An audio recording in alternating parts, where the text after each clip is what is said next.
Nous vous proposons à présent un extrait d'un document exceptionnel, le portrait d'une jeune activiste syrienne qui s'est réfugiée en France pour fuir les persécutions des djihadistes. L'année dernière, Aya El Ali, 26 ans, avait risqué sa vie en filmant en caméra cachée la vie à Raqqa, bastion du groupe État islamique dans le nord de la Syrie. Ces images exceptionnelles que nous avions diffusées dans Code 24 avaient fait le tour du monde. Les témoignages que l'étudiante avait réussi à recueillir en cachant une caméra dans son sac à main étaient aussi édifiants que rares.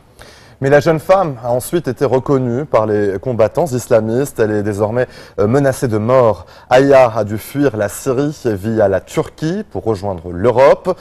La jeune Syrienne vit aujourd'hui réfugiée en France.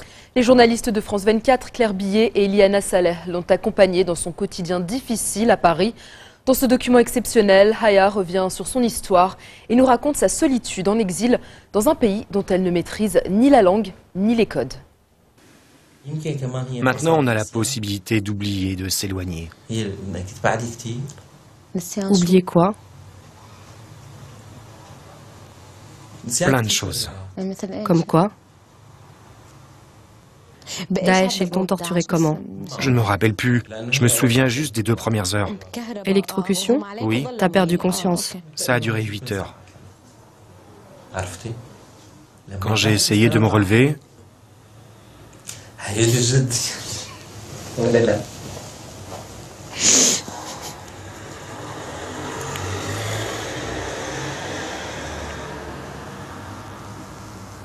c'est dur.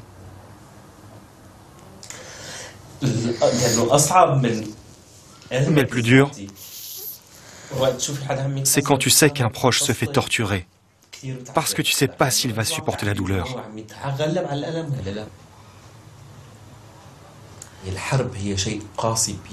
La guerre transforme les gens en bourreaux et je ne veux pas en devenir un.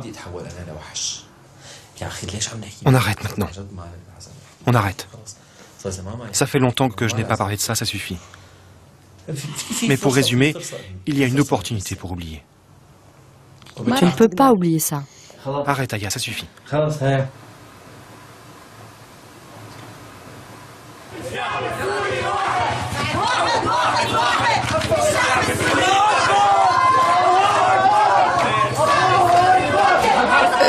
Je me rappelle de notre manif pour protéger l'église. La voiture de Daesh était juste à côté de nous et moi je les provoquais.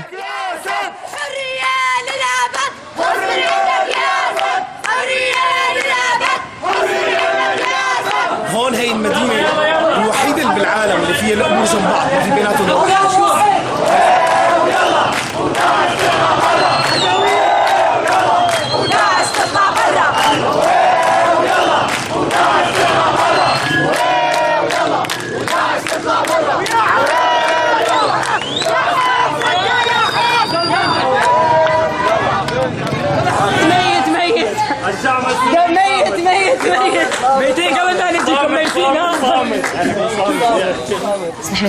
On était enthousiastes et inconscients. Et Daesh filmait tout ça. Il nous fixait comme s'il voulait nous dire « Allez-y, manifestez, mais on vous attrapera après ». C'est exactement ce qui s'est passé parce que juste après cette manif, nos amis ont commencé à disparaître. 2 amis ont été emprisonnés, Mohena Tabahibna a été tué et 2 autres ont disparu. صار له شهر عند هدول الجبهة يفكرون حالهم إسلاميين بابا كان هو الحجر الأمن العسكري وهم وين كانوا بدي يطالعوا لي أبوي إحنا جايين لهون مشان يطالعوا بابا صار له شهر عندهم أنا مشتاقت له كثير من شهر ما شفته إحنا ما نقبل الإسلام ظالم الإسلام حياته ما كان ظالم أنتم متأسلمين ما لكم دخل بالإسلام إحنا مسلمين كلياتنا مسلمين الله أكبر من جيتك يا ماما ازاي تصغريني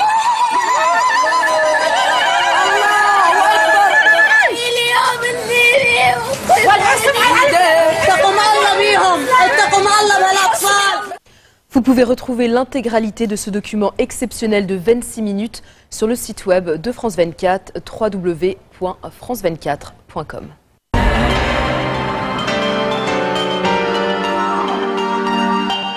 10 mois après avoir été renversée par un coup d'État, l'ancienne première ministre Yingluck Shinawatra, seule femme à avoir jamais occupé ce poste en Thaïlande, vient d'être interdite de politique pour 5 ans. Elle est passible de 10 ans de réclusion pour corruption, dans ce qui ressemble de plus en plus au règlement de compte final entre l'élite thaïlandaise alliée à l'armée et le clan Shinawatra mené par Thaksin, son grand frère, lui-même déposé en 2006 et contraint à l'exil. Les Shinawatra ont fourni 5 premiers ministres à la Thaïlande, une série de gouvernements élus haut la main depuis 2001, tous renversés par la force.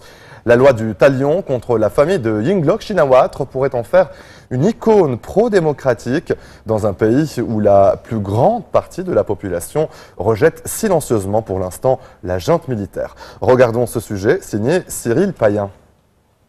La librairie du peuple vient d'être autorisée à rouvrir 9 mois après le coup d'État en Thaïlande. Fondée par M. Kampu il y a 10 ans, c'est une officine de propagande des chemises rouges, tout à la gloire de la famille Shinawatra. Mon premier contact avec cette famille, c'est le jour où j'ai rencontré Thaksin. Comment vous dire, j'ai immédiatement senti que cet homme avait une vraie vision pour le pays. J'ai compris que sa volonté était d'élever la Thaïlande, d'améliorer nos vies, de tout faire pour mettre notre pays au premier rang.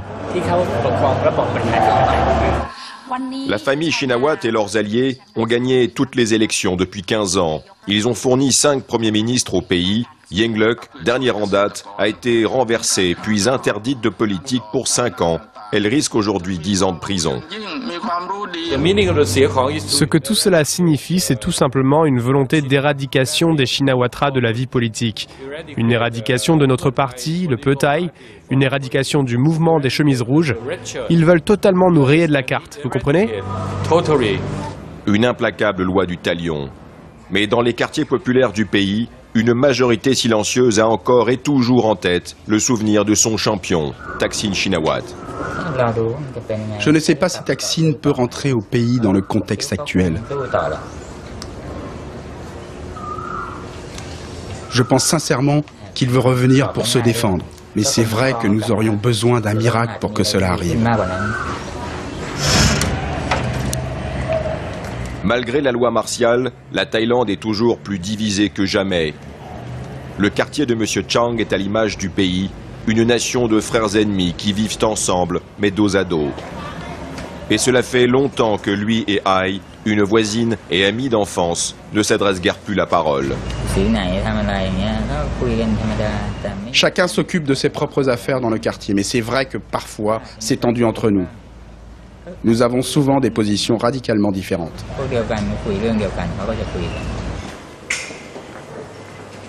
Voici l'un des rares électrons libres de la politique thaïlandaise. Ancien roi des bordels de Bangkok, reconverti en député anti-corruption, Chuvit Kamolvisit dit haut et fort ce que la plupart osent à peine penser. Thaksin is a ghost, you know? Thaksin est un fantôme. Et comment est-il devenu un fantôme? Il a tout eu, le succès, l'argent, le pouvoir. Alors les gens ont commencé à avoir peur de lui, à avoir peur de sa réussite, qu'on ne puisse plus l'arrêter. Quant à Yingluck, si elle joue finement, elle peut devenir une Aung San Suu Kyi thaïlandaise. Pourquoi pas? Si elle s'engage pour la démocratie, si elle combat les dictateurs. Quel avenir pour le pays après une décennie de troubles politiques? Les pros et les anti-Thaksin sauront-ils se tendre la main, se réconcilier? Le chemin semble encore long. La cause de tous nos ennuis, c'est Thaksin. Il a eu la prétention de tout changer ici, il a échoué, mais il ne renonce jamais, il n'abandonne pas. C'est son caractère qui a mis le feu aux poudres dans ce pays. Mais non, ce n'est pas Thaksin le problème. Le problème, c'est le système, la corruption. Là, je suis d'accord avec toi. Les politiciens s'enrichissent et nous payons toujours au prix fort. Après 9 mois au pouvoir, la junte militaire portée par l'élite tentant bien d'en finir avec le clan conquérant des Shinawatra. Reste à savoir, avec le temps, quelle sera la réaction du peuple thaïlandais. La Cour suprême de Thaïlande a confirmé le 19 mars dernier la mise en examen de Yingluck Shinawatra qui sera jugé pour négligence et a fixé le procès au 19 mai. Elle risque 10 ans de prison dans une affaire de corruption relative au programme de subvention du riz mis en place pendant son mandat. Une subvention nécessaire, selon l'ancienne première ministre, pour aider les agriculteurs. Toutefois, bien que populaire dans les bastions ruraux des Shinawatra, ce programme s'est révélé économiquement désastreux et a laissé au pays des stocks massifs de riz invendus. Restez sur Futur TV, on se retrouve après ceci.